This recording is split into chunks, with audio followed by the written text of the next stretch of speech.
They made him sign it in the dining room, with the chandelier casting shadows across 47 pages of humiliation. No assets, no alimony, no claim to anything. Ever. Victoria's father watched him read each clause, smiling the way men smile when they've already won. "Surely you understand," Richard said. "A man in your position has nothing to lose." Daniel signed. Because Richard was right. He was just a carpenter with a rusty truck and sawdust under his fingernails. He had nothing. 3 weeks later, a letter arrived from an attorney he'd never met, about a grandfather he'd barely known, and an inheritance of $100 million. Suddenly, that prenup meant something very different, and Daniel began to wonder, had they known all along? The morning of the dinner party, Daniel Mercer woke up at 5 like he always did. His hands found the alarm clock before it could ring, an old habit from years of early job sites and a daughter who used to have nightmares. The rented duplex was quiet, the kind of silence that settles into walls when there's not enough money to fill them with noise. He lay there for a moment, staring at the water stain on the ceiling that had been spreading slowly for 3 months, and thought about the suit hanging in his closet. It was the only one he owned, purchased secondhand for his father's funeral 8 years ago. He'd had it dry cleaned yesterday, spending $40 he couldn't really afford, because tonight he would meet Victoria's parents for the first time. And Victoria had made it clear. First impressions mattered in her world. Daniel showered, shaved, and made coffee in the kitchen that was too small for 2 people to stand in comfortably. His daughter Lily appeared in the doorway around 7, still wearing her pajamas, dark hair tangled from sleep. At 11, she had her mother's features, the sharp cheekbones, the slightly upturned nose, but her eyes were pure Mercer, the same deep brown that stared back at Daniel every morning in the mirror. She climbed onto the counter beside the coffee maker, a habit she'd never outgrown despite his protests about safety. "You're nervous," she said. It wasn't a question. "I'm fine." "You're wearing your funeral suit." Daniel glanced down at the suit, still on its hanger, draped over the back of a kitchen chair. "It's my only suit." "Exactly." Lily picked at a thread on her pajama sleeve. "You're going to their house dressed for a funeral. That's not a great sign." She was too smart for her own good, his daughter. Too observant. It was the same quality that made her teachers uncomfortable and her classmates wary. The way she watched people, cataloging details, filing away information for later use. Daniel sometimes wondered where it came from. Not from him, certainly. He was the kind of man who trusted too easily and noticed too late. "Victoria's parents are important to her," he said, pouring coffee into a chipped mug. "I want to make a good impression." "Why?" The question caught him off guard. "What do you mean, why?" "I mean, why do you care what they think? You're marrying Victoria, not them." Lily's eyes met his, and for a moment, Daniel saw something ancient there, something that didn't quite belong in the face of an 11-year-old. "Unless you're not sure she's marrying you for the right reasons." Before Daniel could respond, his phone buzzed. A text from Victoria. "Can't wait for tonight. Mom is so excited to meet you. Dad too, I think. Wear something nice. Love you." He stared at the message, trying to find comfort in the exclamation points and the casual "love you" at the end. They'd been together for 14 months now, engaged for 3. In that time, Victoria had visited his workshop dozens of times, eaten dinner at this cramped duplex, helped Lily with her homework, and never once made him feel like less because he couldn't afford the lifestyle she'd grown up with. But her parents were different. Victoria had warned him about that, gently, carefully, the way you warn someone about a storm they can't avoid. "They're traditional," she'd said. "They have certain expectations. Just be yourself, and they'll come around eventually." Eventually. The word had stuck with him like a splinter. That evening, Daniel drove his 15-year-old truck up a private drive lined with oak trees that were probably older than the country itself. The Hartwell estate emerged from the darkness like something out of a period drama. Georgian columns, manicured lawns, windows glowing with warm light that probably cost more per month than his rent. He parked beside a Mercedes and a BMW, his rust-spotted Ford looking like a beggar at a royal banquet. Victoria met him at the door, beautiful in a navy dress that probably cost more than his truck. She kissed him, on the lips this time, which he took as a good sign, and squeezed his hand. "They're going to love you," she whispered. "Just relax." But there was something in her eyes that didn't match her words, something tight and worried, like a person bracing for impact. Dinner was an elaborate performance that Daniel watched more than participated in. Victoria's mother, Catherine, dominated the conversation with questions about his little carpentry business and comments about how refreshing it was to meet someone who worked with his hands. Her tone suggested she found it about as refreshing as a root canal. Richard Hartwell, Victoria's father, said almost nothing. He sat at the head of the table like a king surveying his domain, occasionally glancing at Daniel with an expression that was impossible to read. At 63, he still had the build of the college quarterback he'd once been, though his hair had gone silver and his eyes had grown cold with decades of corporate warfare. When dessert was cleared, Richard finally spoke. "Daniel, I wonder if you might join me in my study. There's a business matter I'd like to discuss." It wasn't a request. The study was larger than Daniel's entire apartment. Floor-to-ceiling bookshelves lined the walls, filled with volumes that looked like they'd never been read. A massive desk dominated the center of the room, and behind it sat a thin, bald man with the predatory stillness of a lawyer. Richard gestured to a chair positioned lower than the others, a power play so obvious it was almost insulting, and Daniel sat. "I'll get straight to the point," Richard said. "You're marrying my daughter in 3 weeks. That makes you family, whether I like it or not." The "whether I like it or not" hung in the air like smoke. "However, I have a responsibility to protect Victoria's interests, her future, the Hartwell legacy."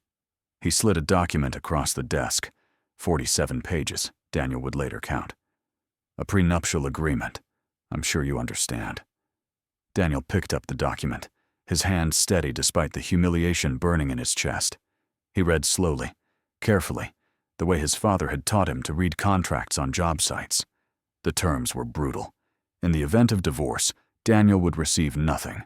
No alimony, no property rights, no claim to any assets acquired during the marriage. There was even a clause about custody. Any children would remain primarily with Victoria, with Daniel granted reasonable visitation at her discretion. "This gives me nothing," he said quietly. "On the contrary." Richard leaned back in his chair, clearly enjoying himself. "It gives you access to my daughter, to a lifestyle you could never provide on your own.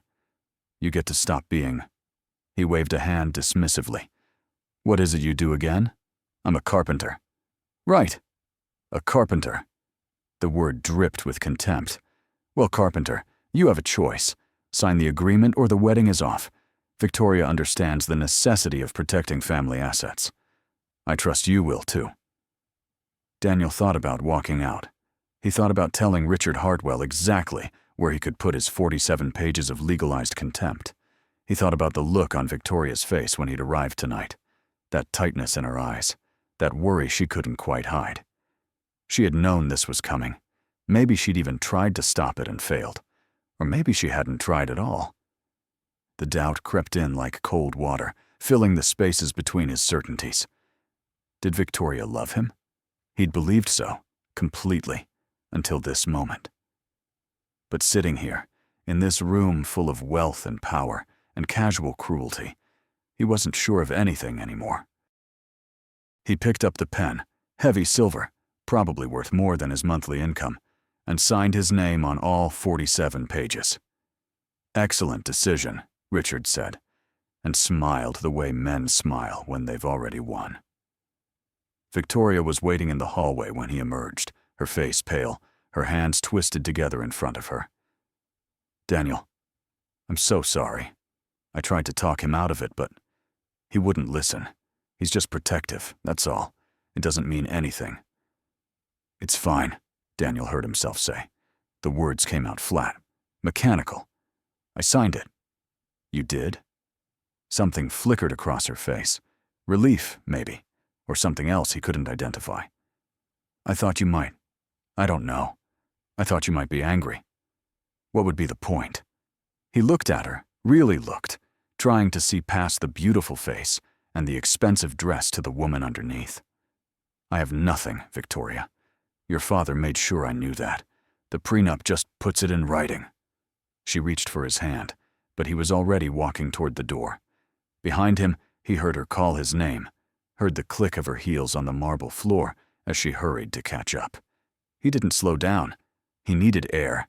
He needed to think. He needed to figure out whether the woman he loved had just watched him be humiliated and done nothing to stop it. 3 weeks passed. The wedding preparations continued, though something had shifted between Daniel and Victoria, a distance neither of them acknowledged, but both could feel. She called less often. He answered more slowly. The prenup sat in a drawer in his workshop, unsigned by Victoria, but very much signed by him. A 47-page reminder of exactly where he stood in the Hartwell hierarchy.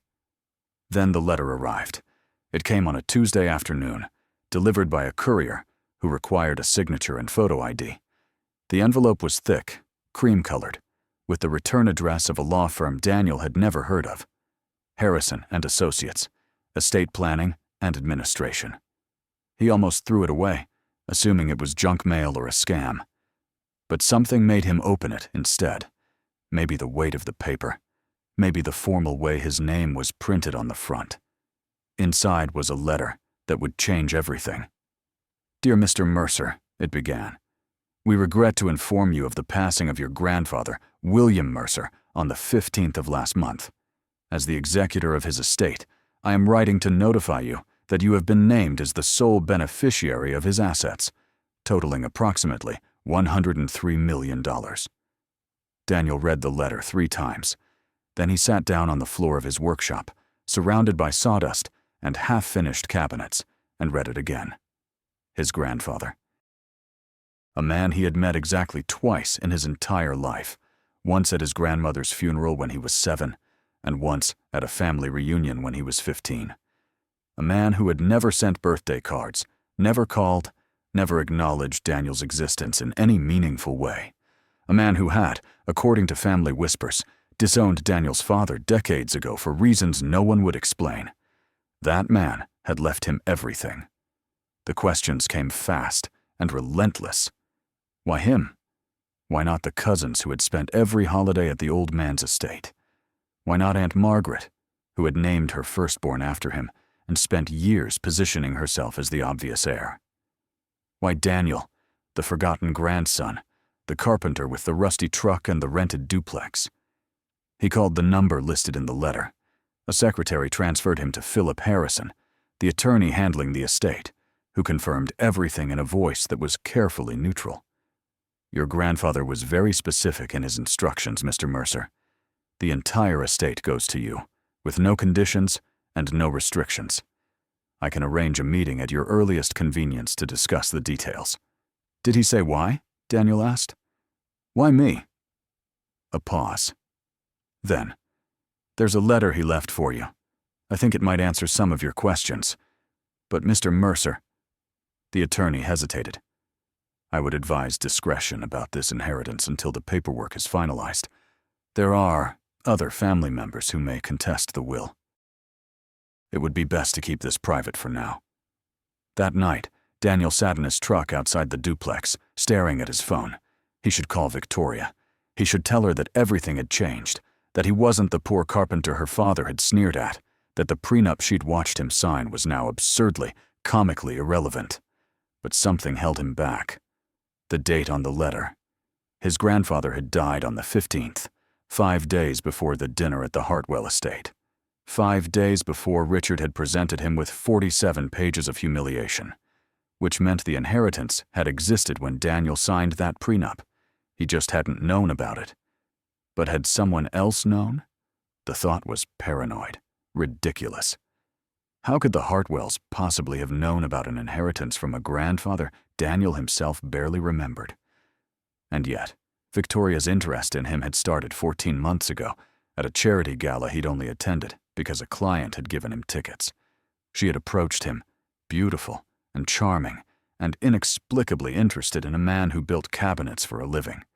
It had seemed like luck at the time. Now he wasn't sure what it seemed like. He met with Philip Harrison 3 days later in an office that was surprisingly modest for a man who handled $100 million estates. The attorney was exactly what his voice had suggested: careful, neutral, professional. But there was something else in his eyes when he looked at Daniel.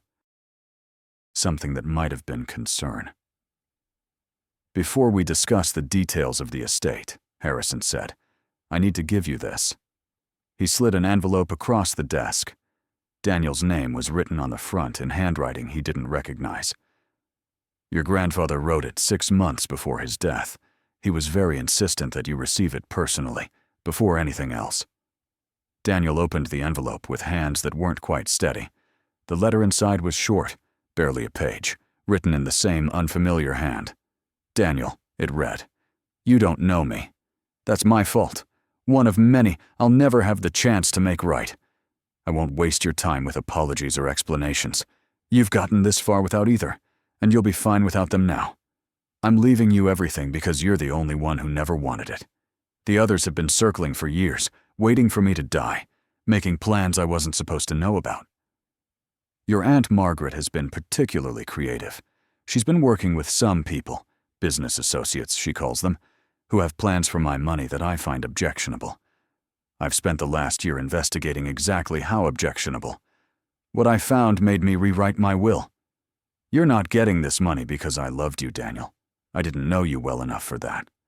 You're getting it because you're the only one I trust not to be corrupted by it. Don't prove me wrong. And be careful. Margaret knows the will has changed. She doesn't know the details yet, but she will. Watch your back, and watch the people around you. Not everyone who seems friendly has friendly intentions. Your grandfather, William."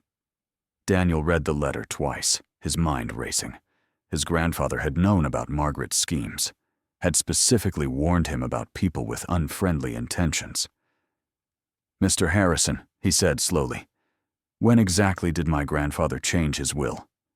The attorney checked a file. 14 months ago, almost to the day. 14 months. The same time Victoria had approached him at the charity gala. The same time his life had suddenly, inexplicably improved.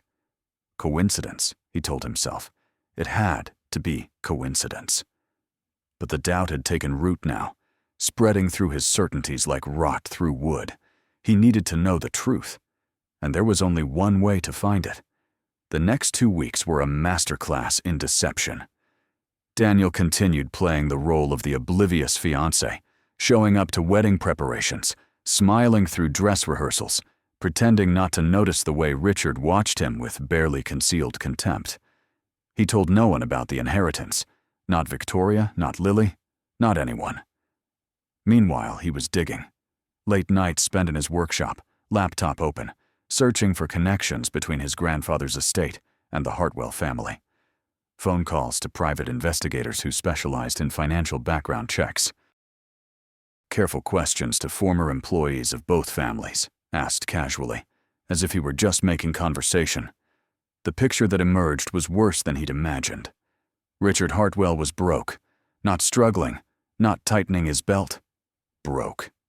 Years of bad investments and expensive tastes had hollowed out the family fortune until nothing remained but the facade. The estate was mortgaged to the hilt. The cars were leased. The jewelry Catherine wore to charity events was paste. The original sold off years ago. The Hartwells were living on credit and reputation, both of which were running out fast. They needed money. Desperately. And they needed it soon. Within 6 months, according to the loan documents Daniel's investigator had uncovered, or they would lose everything. But the connection to his grandfather's estate remained elusive. Daniel couldn't prove that the Hartwells had known about the inheritance, couldn't prove that Victoria's interest in him had been anything other than genuine. The suspicion gnawed at him, but suspicion wasn't evidence. Then he found the photograph. It was buried in a folder of documents his investigator had pulled from Margaret's financial records. A picture of Victoria sitting across from Margaret at a coffee shop, both of them leaning forward in intense conversation. The timestamp was from 14 months ago. 3 days before Victoria had approached Daniel at the charity gala.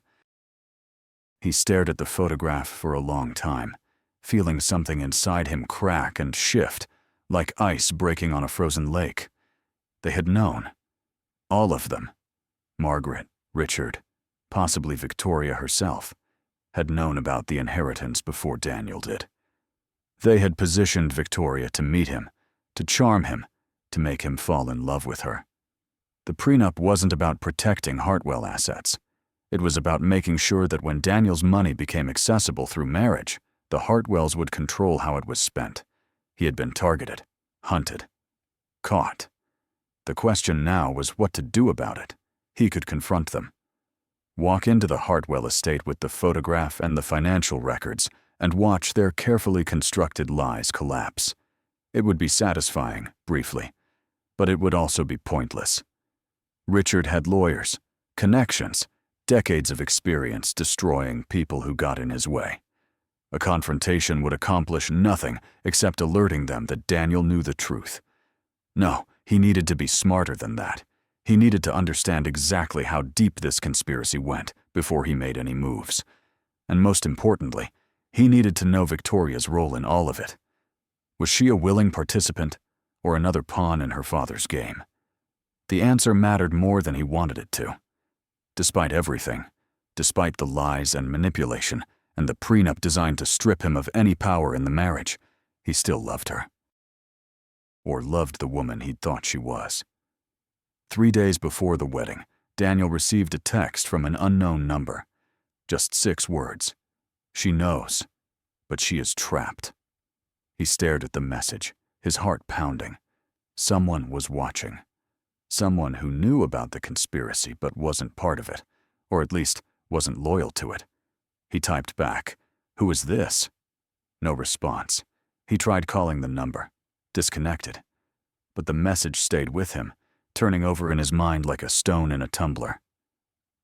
She is trapped. If Victoria was trapped, it meant she wasn't a willing participant. It meant she might be as much a victim as Daniel was.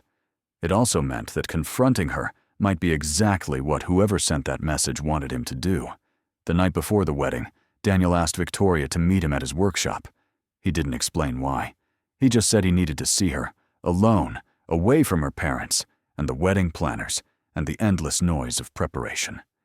She arrived looking exhausted, dark circles under her eyes that even expensive makeup couldn't hide. "Daniel, what's going on? Is everything okay?" He didn't answer immediately. Instead, he watched her. The way she stood in the doorway, uncertain. The way her hands twisted together in front of her. The way her eyes darted around the workshop as if looking for threats. She was scared. Not the mild anxiety of a bride before her wedding.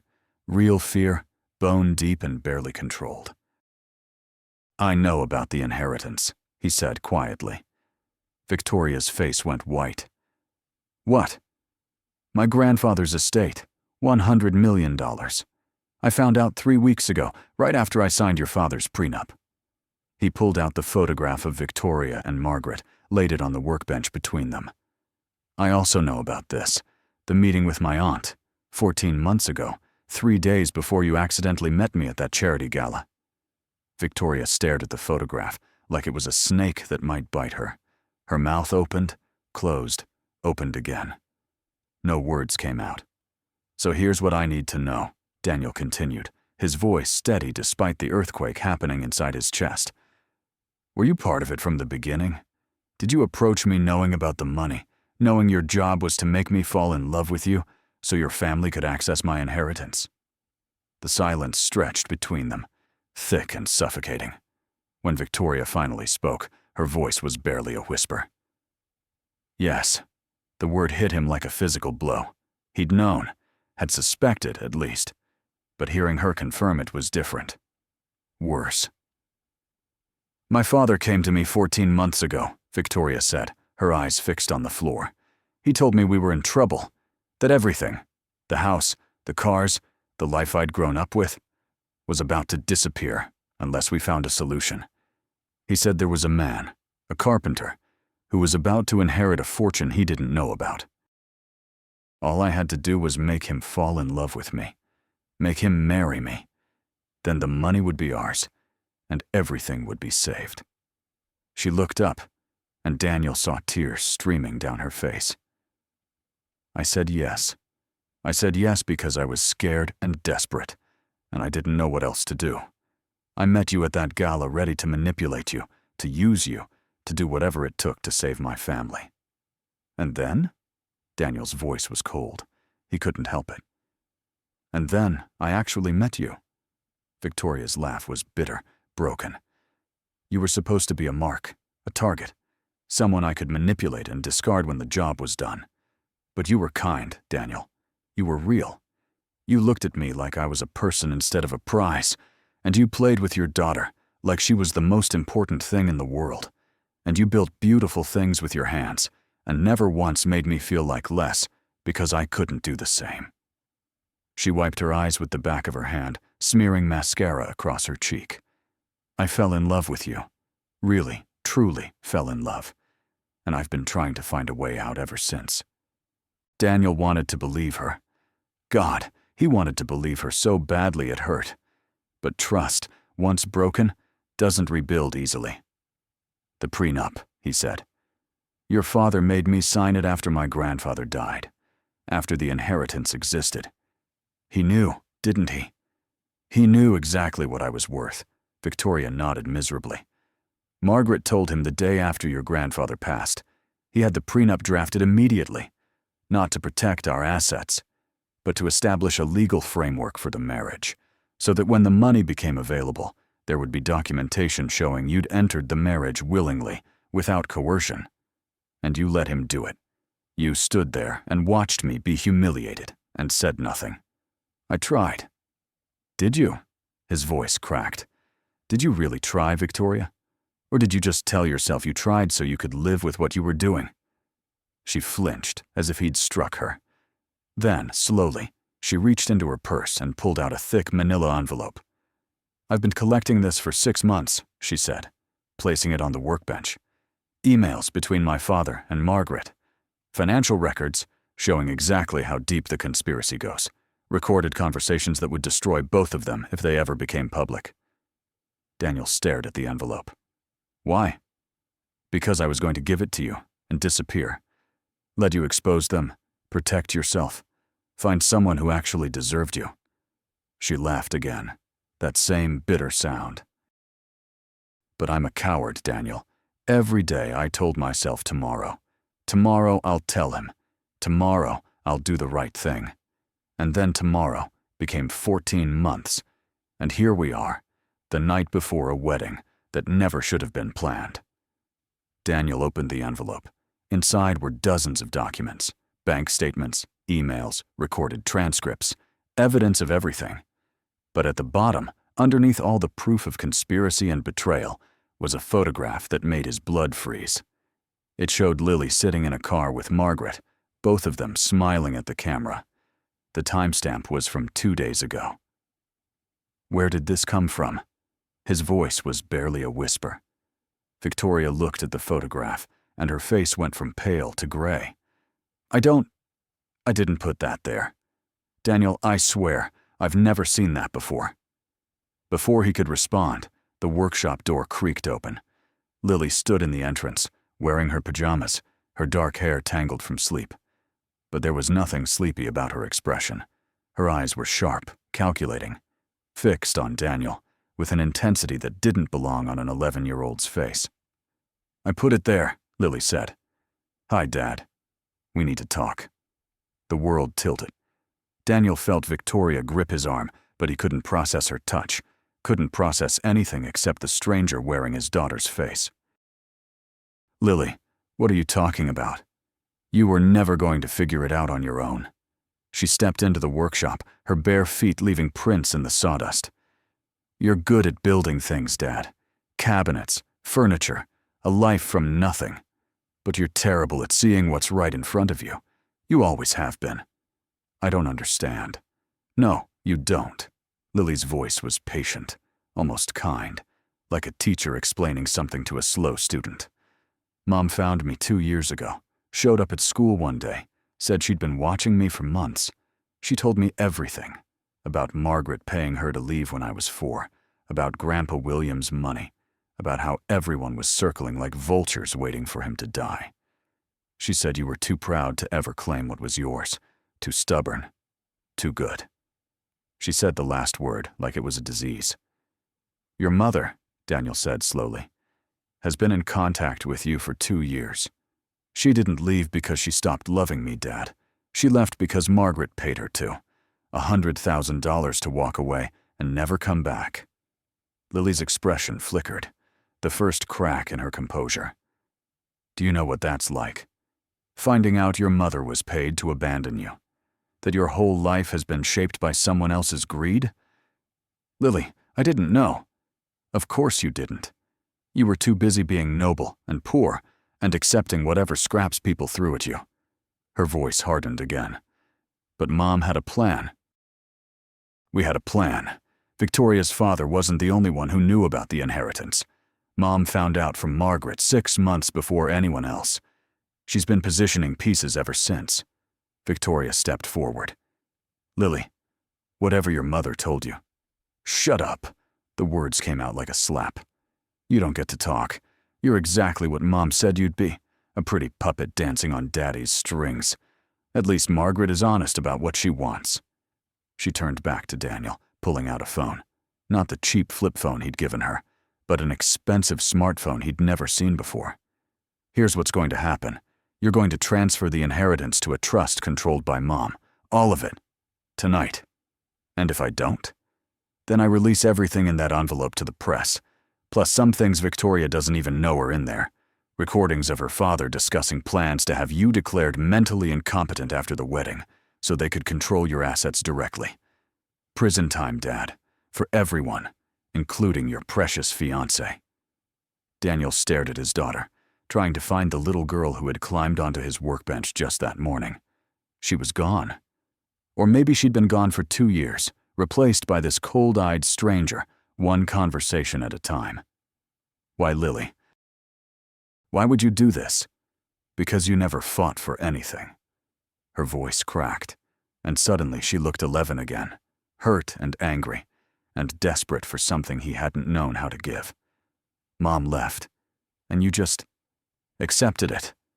Grandpa ignored us our whole lives, and you never demanded to know why. People treat you like dirt, and you say, thank you, and ask for more. I'm tired of watching you lose, Dad. I'm tired of being the daughter of a man who won't stand up for himself. She held up the phone. You have until midnight to decide. Keep your money and destroy everyone, or let it go and save them. Either way, Mom and I are leaving. The only question is whether you make us criminals first. She turned and walked out of the workshop, leaving behind a silence so complete that Daniel could hear his own heart breaking. Victoria was the first to speak. We have to call the police. She's 11 years old. She can't just... She's been planning this for 2 years. Daniel's voice sounded strange to his own ears, hollow and distant. My daughter has been planning to rob me for 2 years, and I never saw it. I never even suspected. He sank onto the workbench, the envelope falling from his numb fingers. Documents scattered across the floor, evidence of one conspiracy, now overshadowed by another even more personal. This isn't your fault, Victoria said, kneeling beside him. She was manipulated.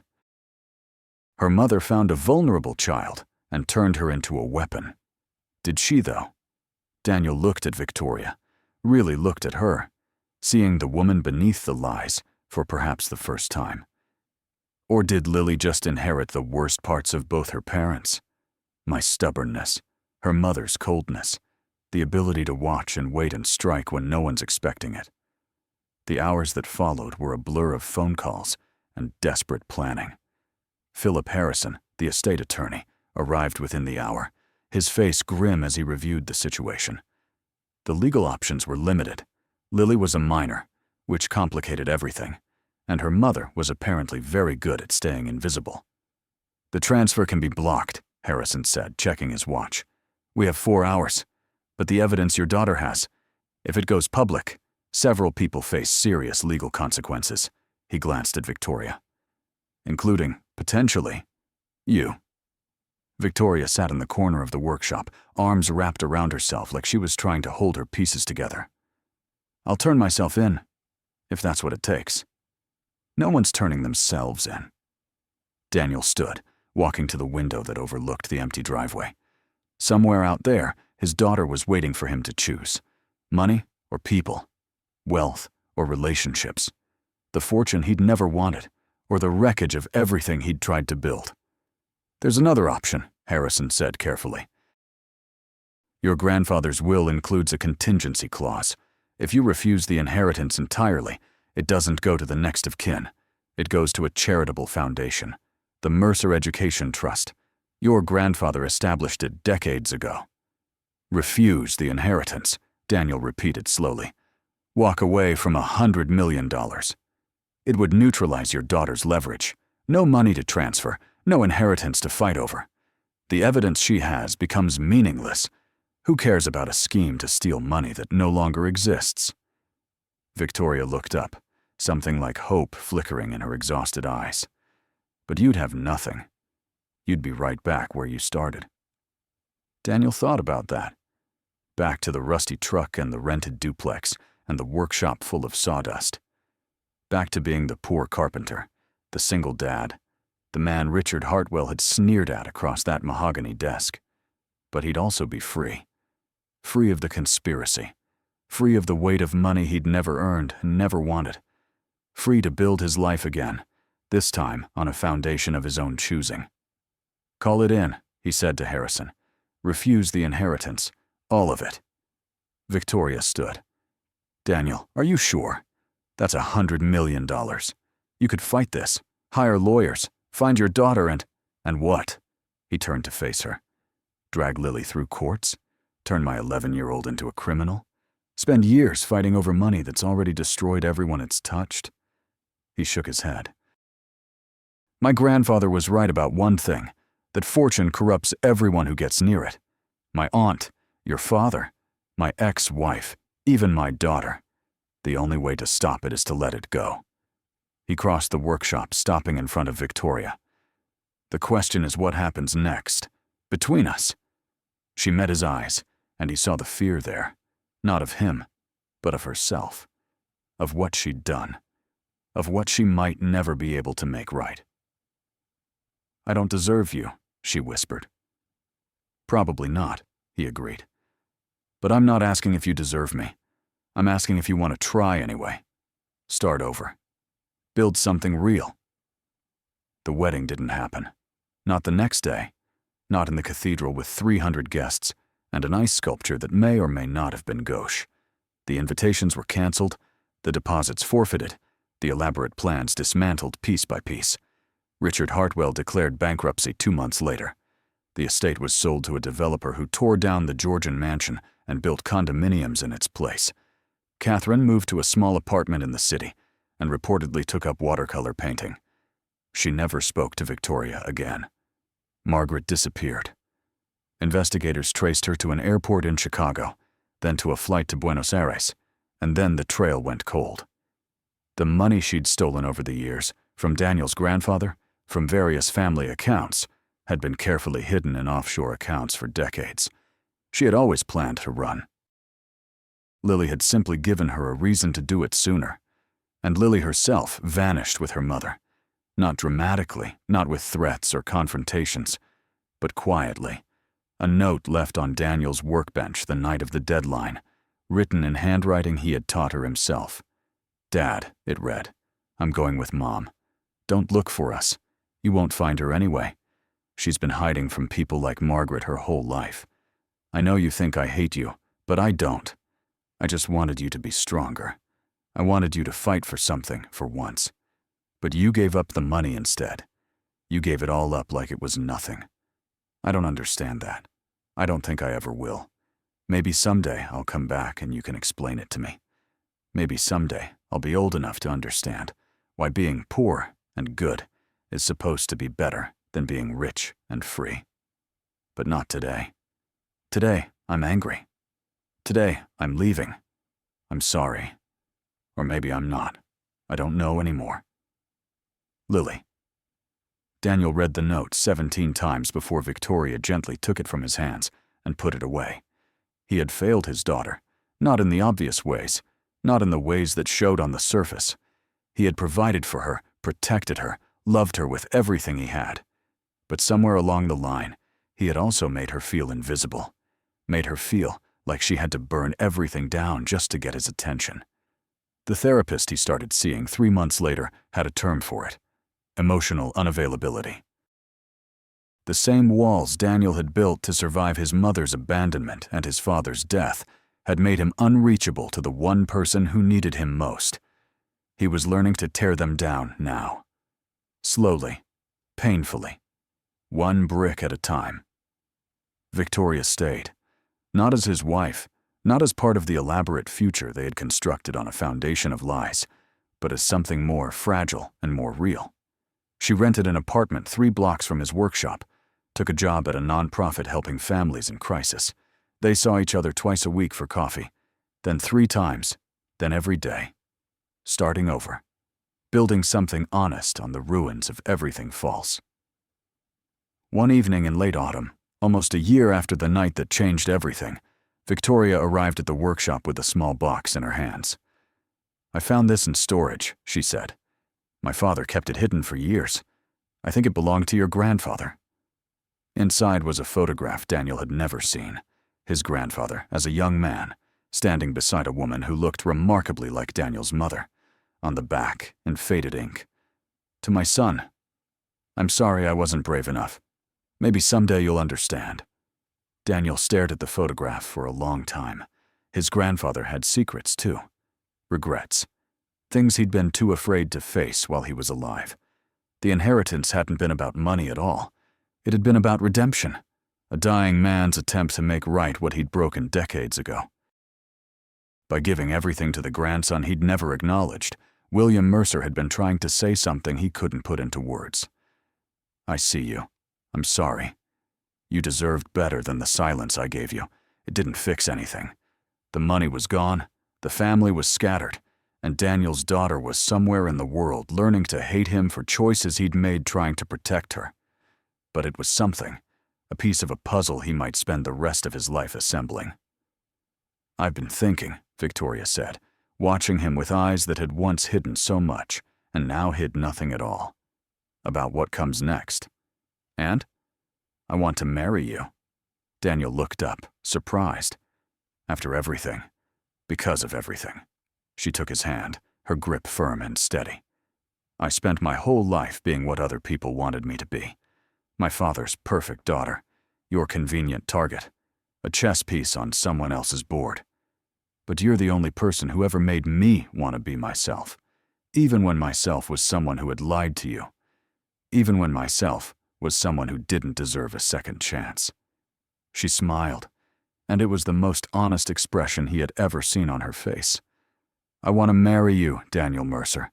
Not for money, not for status, not for any reason except that I love you.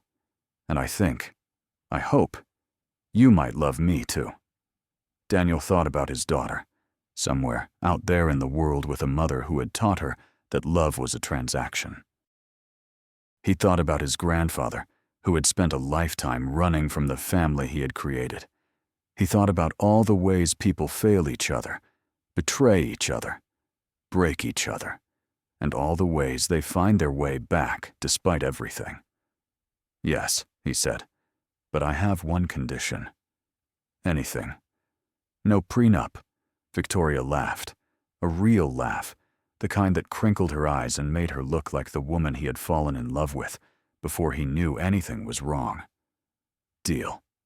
Later that night, after Victoria had gone home, Daniel sat alone in his workshop with the photograph and the note and a ring he had been carrying in his pocket for 3 months, waiting for the moment when it would finally feel right. His phone buzzed, a text from an unknown number, just like before. But this time, the message was different. "She asks about you, every day. Don't give up on her." He stared at the screen for a long moment. Then he typed back, "Tell her I love her. Tell her I'll be here when she's ready." The message showed as delivered. No response came. Outside, The first snow of winter was beginning to fall, covering the old sawdust and wood shavings with something clean and white and new. Daniel picked up a piece of oak and began to sand, letting the rhythm steady his hands and quiet his mind. He had lost a fortune, a daughter, and every certainty he had ever held about the people he loved. But he had also gained something harder to define, a chance to build again from nothing, with someone who had chosen to stay when leaving would have been easier. It wasn't the ending he had imagined. But maybe that was the point. Maybe the best stories aren't the ones that end the way you expect.